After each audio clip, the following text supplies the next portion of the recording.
Water కూడా మీరు చూస్తే కలర్గా ఉంటుంది, మడ్డిగా ఉంటుంది.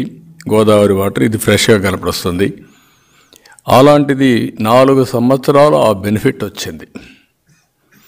కానీ ఆ ప్రాజెక్ట్ నేను చేశాననే ఉద్దేశంతో ఈ ముఖ్యమంత్రి ఈ 4 ఏళ్ళు 5వ సంవత్సరం కూడా ఆపరేట్ చేయలేదు. ఆపరేట్ చేసి కానీ కరెక్ట్గా ఉంటే మనకు పులిచింతలు ఉంది పైన. పులిచెంతల్లో ఎప్పుడు 40-45 టీఎంసీ నీళ్లు పెట్టుకునే అవకాశం ఉంటుంది. ఆ 45 టీఎంసీ నీళ్లు ఎప్పుడు అవసరమైతే అత్యవసర పరిస్థితిలో త్రాగునీరు కానీ సాగునీటికి కానీ కృష్ణా డెల్టా ఈ 2 జిల్లాలకు ఉపయోగపడే పరిస్థితి వస్తుంది. దాన్ని కూడా పూర్తిగా నిర్లక్ష్యం చేశారు.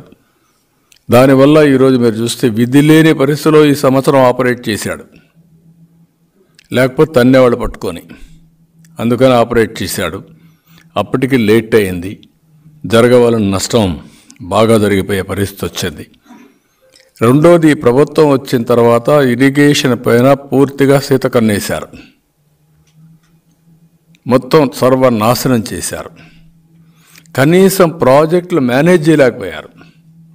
దురదృష్టం ఏంటంటే ఏ ప్రాజెక్టు కూడా సక్రమంగా మేనేజ్ చేయకుండా ఎప్పుడు కూడా ప్రాజెక్టులు కట్టడం ఎంత ముఖ్యమో, ప్రభుత్వ ఆస్తులు నిర్మాణం చేయడం ఎంత ముఖ్యమో, ఆ ఆస్తుల్ని మెయింటైన్ చేయడం కూడా అంతే ముఖ్యం.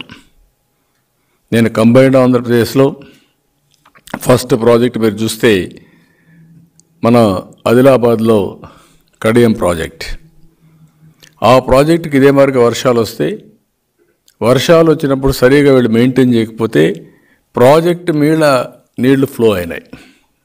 ఆ గేట్లు అవన్నీ తెరుచుకోలేక అప్పటి నుంచి ప్రాజెక్టుల మెయింటెనెన్స్ కోసం డబ్బులు పెట్టాం. ఈ ప్రభుత్వం వచ్చింది, ప్రాజెక్టుల మెయింటెనెన్స్కి ₹1 ఖర్చు పెట్టడం లేదు. అందుకే మీరు చూస్తే మొదటిది అన్నమయ్య ప్రాజెక్ట్ కొట్టుకోబోయే పరిస్థితికి వచ్చింది. ఫస్ట్ టైం గేట్లు పోయినాయి, అక్కడ డ్యామేజ్ అయింది, పట్టించుకోలేదు. తర్వాత ప్రాజెక్టే కొట్టుకోబోయింది, అయినా పట్టించుకోలేదు. రెండోది పులిచెంతల గేట్లు పోయినాయి, అది పట్టించుకునే పరిస్థితులు లేరు, సరిగా కూడా రిపేర్ చేయలేకపోయారు. మూడోది ఇక్కడికి వచ్చే కొందికి గుండ్లకమ్మ ప్రాజెక్ట్. పోయినసారి గేట్లు పోయినాయి, నేను చూసి వచ్చాను. ఆ రోజు నేను విమర్శించాను, పబ్లిక్ మీటింగ్ పెట్టుకొని అక్కడనే విమర్శించాను. నేను ఇంత అజాగ్రత్త ఏంటి, ఇంత దుర్మార్గమైన పాలన ఏంటి, కనీసం మీరు గేట్లు పెట్టాలంటే కూడా అప్పటికే కాంట్రాక్టర్ రాలా, వీళ్ళు టెండర్ పిలిచినా వచ్చేవాళ్ళు లేడు. ఈసారి అదే జరిగింది. వీళ్ళు టెండర్ పిలిచినా గేట్లు పెట్టడానికి 8 కోట్లు 9 కోట్లది. 8 కోట్లకు ఒక టెండర్ కోసం కాంట్రాక్టర్ రాలేదంటే ఈ ప్రభుత్వం పైన విశ్వాసం లేదు. ఇంక వీళ్ళేం మెయింటైన్ చేస్తారు కాంట్రాక్టర్లు, వీళ్ళు ఏ విధంగా మెయింటైన్ చేస్తారు. ఈసారి మళ్ళీ కొట్టుకోకపోయింది.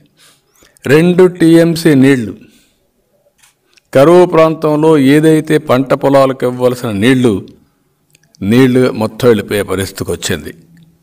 ఈరోజు ఇలాంటి సంఘటనలు చాలా జరిగాయి. దీనివల్ల 8 మంది ఈ యొక్క తుఫాను వల్ల దెబ్బతిన్నారు. 7 మంది రైతులు ఆత్మహత్యలు చేసుకున్నారు. ఈ సంవత్సరం రైతుల పరిస్థితి చూస్తే కరువు ఒక పక్కన, తుఫాను ఒక పక్కన. కరువులో 26 లక్షల ఎకరాలు పొలాల్లో పంట వేయలేకపోయారు. 26 లక్షల ఎకరాలు. అది అయిన తర్వాత వేసిన పంట కూడా అరాకొరా వచ్చింది.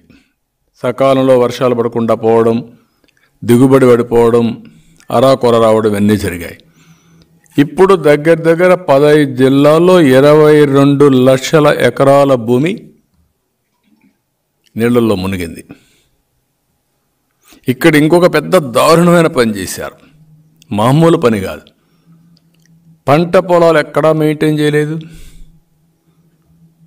డ్రైన్స్, మురికి కాలువలు ఎక్కడా మెయింటైన్ చేయలేదు. ఎప్పుడైతే నీళ్లు వచ్చాయో నీళ్ళన్నీ పొలానికి పోయినాయి. మురికి కాలువ నుంచి, డ్రైన్ నుంచి ఆ నీళ్లు తిరిగి వచ్చే మార్గమే లేకుండా 4 రోజులు 5 రోజులు సముద్రం మారిగా భూముల్ని తయారై 2వ రోజు 3వ రోజుకి మొలకలు రావడం మొదలుపెట్టాయి. ఎప్పుడైతే ఆ డ్రైన్స్ కానీ సరిగా కానీ మెయింటైన్ చేసుంటే నీళ్ళు వచ్చినా మళ్ళీ ఆ నీళ్లు వెళ్ళిపోయి ఉంటే కొంత డ్యామేజ్తో పోయింది. ఇక్కడ మీరు చూస్తున్నారు ఆ ఫోటో. ఇదే సీన్, ఇది తక్కువ సీన్, ఆ మాత్రం పంటన కలపడింది. ఇక్కడ ఎక్కడ కూడా మామూలుగా అయితే ఒక కార్పెట్ మారిగా తయారైంది. ఆ కార్పెట్ పైన కూడా మీరు చూస్తే ఎంత దూరం చూస్తే అంత దూరం నీళ్లు ఉన్నాయి, ఒక సముద్రం మారిగా.